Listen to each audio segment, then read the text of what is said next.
Kitchen में चाय बना रही होती है और सुमन ड्राइंग रूम में बैठकर मजे से टीवी देख रही होती है। तभी दरवाजे की घंटी बजती है। प्रिया, जरा देखना तो कौन आया है। देखती हूँ मम्मी जी। प्रिया दरवाजा खोलती है तो सामने पड़ोस वाली विमला आंटी खड़ी होती हैं। नमस्ते आंटी जी, कैसी हैं आप? मैं तो बिल्कुल ठीक हूँ बेटा, पर तेरी सास को क्या हुआ है? आजकल कहीं दिखती ही नहीं है। जब देखो तब टीवी के आगे जमी रहती है। अंदर तो आइए आंटी। अरे ओ दीपक की अम्मा, कहाँ हो? अरे विमला, आओ आओ, क्या बात है, बड़े दिन बाद याद आई तुम्हें मेरी। मैं तो हमेशा ही तुम्हें याद करती हूँ, पर तुम ही गायब रहती हो और आजकल तो बाहर भी नहीं आती जाती। तबीयत तो ठीक है ना तुम्हारी? अरे तबीयत को क्या होना है, इस उम्र में तो कुछ ना कुछ लगा ही रहता है। मेरी छोड़ो, तुम ये बताओ कि क्या चल रहा है गली मोहल्ले में। तुम गली मोहल्ले की छोड़ो, चल तो तुम्हारे पड़ोस में रहा है। तुम्हारी नई सहेली आई है। मेरी कौन सी नई सहेली? मैं तो यहाँ बस तुमसे बातचीत कर लेती हूँ या फिर बाजू वाली शर्मा की बहू से दो चार बातें कर लेती हूँ। इसीलिए तो कहा कि तेरी नई सहेली आई है। अब कोई पड़ोस में आया है तो बात तो होनी ही है। कम से कम इसी बहाने हमारा भी एक ग्रुप बन जाएगा। फिर सब मिलकर अपनी बहुओं की शिकायतें किया करेंगे। दोनों हंसने लगते हैं। तभी प्रिया चाय लेकर आती है और सामने टेबल पर रख देती है। दोनों चाय पीती हैं और बातें करते हैं। चलो मैं चलती हूँ, अब कल मिलते हैं। राम राम। अगले दिन प्रिया किचन में कुछ काम कर रही होती है और सुमन आराम से सोफे पर बैठकर मटर छिल रही होती है। तभी डोरबेल बजती है। प्रिया दरवाजा खोलती है तो सामने उनकी नई पड़ोसन खड़ी होती है। जी, आप कौन? मैंने पहचाना नहीं। नमस्ते बेटा, मैं शारदा, आपके बगल वाले घर में अभी 2-4 दिन पहले ही शिफ्ट हुए हैं। ओह अच्छा अच्छा अच्छा, नमस्ते आंटी, अंदर आइए ना आप। देखिए तो मम्मी जी, आज कौन आया है। इतना कहकर प्रिया किचन में चाय बनाने चली जाती है। नई पड़ोसन को घर पे देखकर सुमन थोड़ा हैरान हो जाती है। नमस्ते बहन जी, मैं शारदा, आपकी नई पड़ोसन। अच्छा अच्छा, आप हैं हमारी नई पड़ोसन। आइए आइए, और बताइए कैसी हैं आप? जी बिल्कुल ठीक हूँ। वो दरअसल घर पर छोटी सी पूजा रखवाई थी, बस उसी का प्रसाद देने चली आई। सोचा इसी बहाने नए पड़ोसियों से भी मुलाकात हो जाएगी। ये तो बहुत अच्छा सोचा आपने। सुमन प्रिया को आवाज लगाती है। अरे ओ बहू, जरा चाय पानी का तो आके पूछ लो। ये आजकल की बहुएं भी ना, जब तक बोलो नहीं तब तक कुछ नहीं करेंगी। आई मम्मी जी। प्रिया चाय लेकर आती है। दोनों बैठकर चाय पीती हैं और खूब सारी बातें करती हैं। अच्छा बहन जी, अब मैं चलती हूँ, फिर मिलते हैं। अब तो आना जाना लगा ही रहेगा। शारदा के जाने के बाद प्रिया किचन से बाहर आती है। क्या बात है मम्मी जी, आप दोनों को देखकर तो लगा ही नहीं कि पहली बार मिल रही हो। आप दोनों तो बिल्कुल बिछड़ी हुई सहेलियों की तरह बातें कर रही थी। अरे जब दो औरतें मिल जाती है ना, तो बातें अपने आप ही निकल आती है।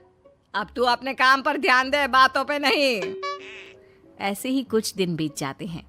अब सुमन और शारदा अच्छी सहेलियां बन गई होती हैं। दोनों एक साथ मंदिर जाती, मार्केट जाती और कभी कभी तो विमला भी इनके साथ मिलकर खूब हंसी ठिठोली करती।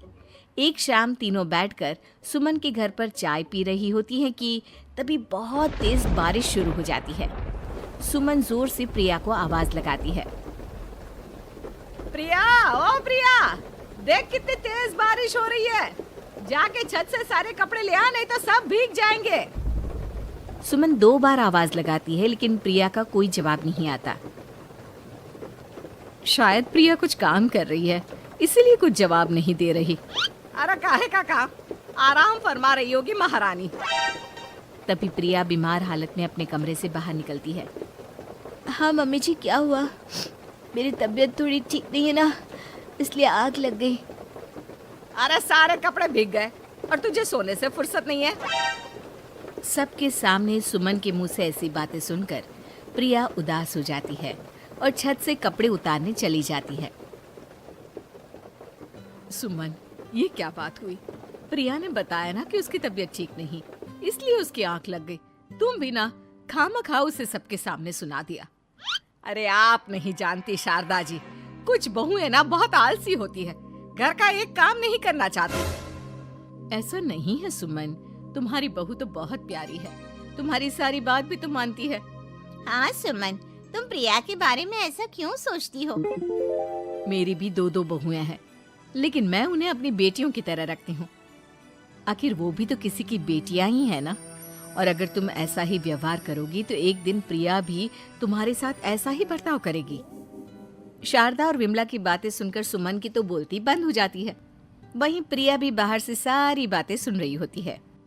अरे मैं कोई उसकी दुश्मन थोड़ी ना हूँ, मैं भी उसकी माँ हूँ, लेकिन कभी कभी सास बनना पड़ता है, नहीं तो बहुएं हाथ से निकल जाती है। देखो सुमन, ये सब सोच का फर्क है। अगर तुम ये सोचोगी तो कभी प्रिया को अपनी बेटी नहीं बना पाओगी। इतना कहकर शारदा और विमला वहां से चली जाती हैं और सुमन अकेले बैठकर उनकी बातें सोचने लगती है। अगले दिन प्रिया और दीपक अपने कमरे में बैठकर बात कर रहे होते हैं और सुमन उनके कमरे के बाहर कुछ काम कर रही होती है और उन दोनों की बातें सुन लेती है। दीपक, तुम्हें पता है हमारे पड़ोस में जो शारदा आंटी है ना, बहुत अच्छी हैं। अच्छा, ऐसा क्या हो गया जो तुम्हें वो इतनी अच्छी लगने लग गई? कुछ खास नहीं, बस कल जब मम्मी जी मुझे सबके सामने सुना रही थी तो शारदा आंटी ने मेरा साथ दिया। मैं तो सच में हैरान ही रह गई थी जब उन्होंने मम्मी जी को मुझसे ऐसा बर्ताव करने के लिए मना किया। अच्छा, फिर क्या हुआ? होना क्या था, शारदा आंटी तो मम्मी जी को समझा ही रही थी कि बहू को भी बेटी की तरह ही रखना चाहिए, लेकिन मम्मी जी तो मम्मी जी है ना, उन्हें तो मुझ में हमेशा कमी ही दिखती है।